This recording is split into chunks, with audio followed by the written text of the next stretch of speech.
What is up, everybody? Welcome to Ride Review. Now, I got a surprise delivery today. Check this out. The XQi3 from NIU. This is an electric dirt bike.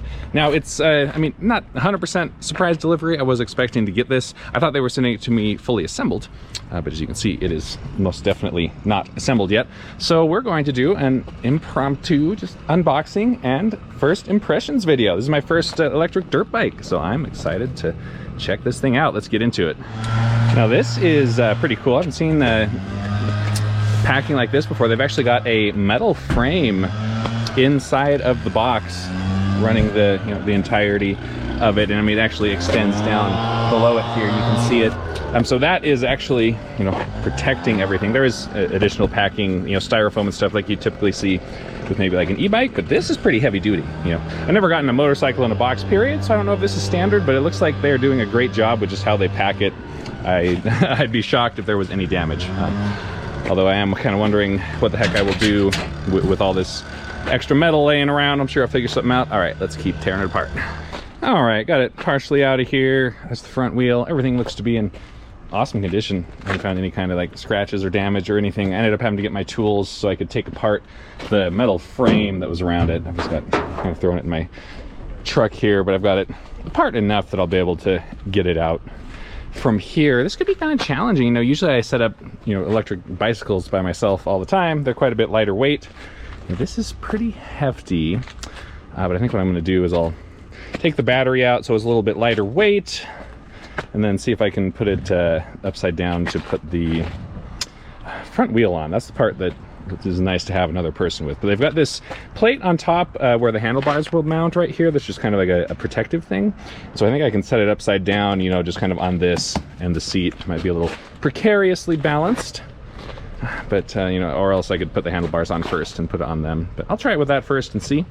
And once I get the wheel on, it'll be able to stand up by itself. Okay, got the seat off and the battery out.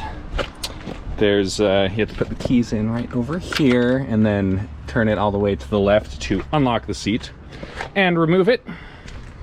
There is the seat, and then once that's off, there's this little clasp thing that lets this lift up so you can get to the battery. This is the connection cable for it, and there you go.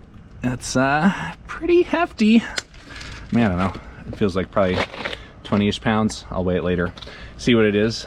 So, I mean, I honestly thought it was going to be a little bit heavier. But there you go. All right, let's keep going. Boom, there we go. Got her turned upside down. I just left the styrofoam on the handlebar so that it can set on that. Not, I don't want to scratch up the controls or anything. That's just sitting on the, I don't know, kind of the back of the frame underneath the seat back there. So now I'll be able to put the front wheel on. The suspension is still strapped down all the way for shipping, which did help. It's pretty hefty. I mean, I don't know, I'd say it's probably between 120, 150 pounds, somewhere in there is about what it felt like. So it's not easy to turn over, but got it done. Let's kind of look at the undercarriage there. It's got this nice skid plate on here to protect everything. Look, that's probably the horn, motor in there.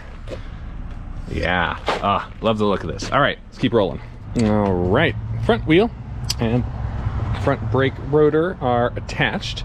There's some rubbing from the brake here on the front, and looking in there, I can't actually see any space on either side of the rotor, so I'll probably have to adjust the caliper spacing out a little bit.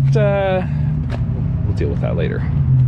Alrighty, here she is, all put together. I tightened in the rear fender back here. So there's two different variants of this. You can get the like the off-road only private use one, or you can get the street legal variant. The street legal variant has more like lights and signals and stuff. I don't think the turn signals come on the off-road variant. So yeah, I've got the signals on there. There's also mirrors, which I have not installed yet. They're right here. I do plan to make this street legal at some point, get it registered. But if you are riding off-road, private property, that kind of stuff, then you don't have to have plates and go through all of that and pay to register it and whatnot. But I'm, like I said, probably going to at some point, although for now I can just throw it in my truck, take it wherever. So yeah, first impressions, love the build quality on here. It seems very well put together, nice components. Really the only thing that I noticed is that this the left grip is it's not locking. It twists around. It doesn't stay in place. So that, I don't know, maybe we can. Yeah, I don't think there's any way to lock it. So that's unfortunate. I'll definitely want to switch this for a locking grip, because on a dirt bike, you stand up on the pegs a lot, you put a lot of force onto these, and so having your grip squirreling around, not awesome. But you know, that's very easy and cheap to fix. It's got the same like match going over here for the throttle, like the just kind of the layout of the controls. Pretty standard motorcycle stuff here with the horn out down on the bottom left. We got the turn signal here. Looks like it's got the cancel button in the middle. That's nice. We can switch between sport and eco, light controls. There is a USB-C port for charging your electronics on the go. Maybe you want to have your smartphone up here, because they do have an app, I think. What do we got over here? Is this actually a button? I don't know. That's a little bit loose. We got yeah, I'm gonna have to figure out what a lot of these things do. I mean, kill switch, that one's pretty straightforward. Let's see if we can fire this bad boy up. I think I've got the key in here already. I think this has to be, yeah, turned on. I hear sounds. Oh yeah, and then there we go. The display is firing up. It's not super easy to see. I'm gonna try and like shade it here. It says it's in park.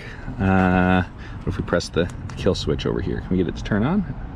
Oh, this light right here is red. Maybe we turn this on. It might be because the kickstand's down. Let's see about that. We're not really going to do any riding just yet, because the battery's only at 40%. This says NFC right here. Maybe that's what we have to do. Hello? You awake? Are you on? I got the display to change. I think there's some kind of like a lap thing right here. Oh yeah, so you can do like lap times. That's pretty cool. I don't actually want to do that though. Can we stop? Abort? Seems like it's just gonna keep doing its thing. Maybe. Okay, I figured out why it wouldn't start. It was this little piece. This is an emergency kill switch, so it has to be connected right there in order for the bike to, you know, be operational. You know, this is something any good self-respecting dirt bike's going to have here. Basically, you can, you know, connect this to you with a lanyard or something, and then if you fall off the bike, boop, it pulls out, activates the kill switch, and the bike will stop. So I just I forgot that that's a thing, so there you go. This was in the box, so when it is connected, it fires up. But you know, I do need to get it charged up. The battery's out of it now. I brought it inside so I can get it charged up to full before I take it out for a test ride. So anyways, this is just you know, unboxing, first impressions. Overall, I think the build quality is awesome. Keep in mind, I don't have a lot to compare it to. This is my first electric dirt bike. But I mean, yeah, look at it. It's in great shape. It was easy to put together. It's all ready for me to get it fully street legal when I get around to that. It's even got the, you know, VIN down there on the side. Yeah, I'm excited to, you know, get out there and do some ripping on this. So get her charged up. So stay tuned. I will be doing a, you know, kind of a more in-depth review, first ride kind of a thing once I get out and hit some trails. So, you know, like and subscribe if you want to catch that. All right, guys, you know the drill. Ride safe out there. Catch you in the next video.